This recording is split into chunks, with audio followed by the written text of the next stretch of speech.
Thiago Silva এই লোক মানুষ নাকি আর কিছু কে জানে। ইন্টার মিলানের মতো একটা দল, যেই দল চ্যাম্পিয়ন্স লিগ ফাইনাল খেলছে, সেই দলটাকে একাই হারায় দিল 40 বছর বয়সে এসে। যেখানে অনেকে খেলাধুলা বাদ দিয়ে আরাম আয়েশে জীবন কাটাইতেছে, সেইখানে এই বয়সে এসেও এই লোকটা মাঠে খেলে যাচ্ছে। শুধু খেলে যাচ্ছে বললে ভুল হবে, রীতিমতো 24-25 বছরের ইয়ংদের সাথে পাল্লা দিয়েই খেলছে।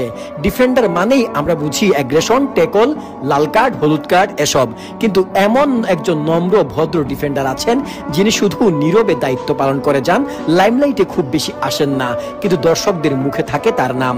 তার কোনো হেটার্স নেই। তিনি আর কেউ নন, তিনিই হলেন ব্রাজিলিয়ান লিজেন্ড থিয়াগো সিলভা। বয়সটা 40-এর কোঠা পেরিয়েছে, তবে এখনো আগের মতোই আছেন থিয়াগো সিলভা।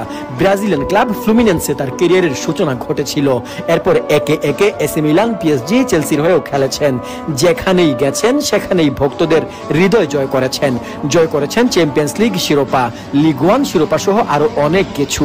ইউরোপিয়ান ফুটবলের পাট চুকিয়ে এই মৌসুমের শুরুতে পাড়ি জমিয়েছেন শৈশবের ক্লাব ফ্লুমিনেন্সে। আর এখানে এসে ক্লাব বিশ্বকাপে তিনি প্রমাণ করলেন ইউরোপিয়ান অ্যাটাকারদের ঠেকানোর সামর্থ্য এখনো রাখেন তিনি। ক্লাব বিশ্বকাপে থিয়াগো সিলভার দল ফ্লুমিনেন্স 4 ম্যাচের 3টিতেই ক্লিন শিট রেখেছে, গোল হজম করেছে মাত্র 2টি। এখানে থিয়াগো সিলভার অবদান একটু বেশি। এই মৌসুমে চ্যাম্পিয়ন্স লিগ রানার্স আপরা থিয়াগো সিলভার ফ্লুমিনেন্সের কাছেই 2-0 গোলে হেরে বিদায় নিয়েছে। ইন্টার মিলানের সাথে ম্যাচ জিতে কান্নাই ভেঙে পড়েছিলেন থিয়াগো সিলভা। এই বয়সে দলের প্রতি ডেডিকেশনের কোনো ঘাটতি নেই।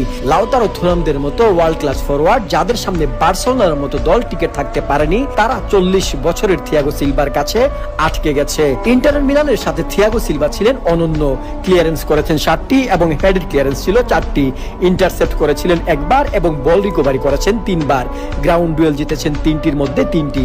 এতগুলো ডুয়েল জিতেছেন, এতগুলো ইন্টারসেপ্ট করেছেন, কিন্তু কোনো ফাউল কমিট করেননি।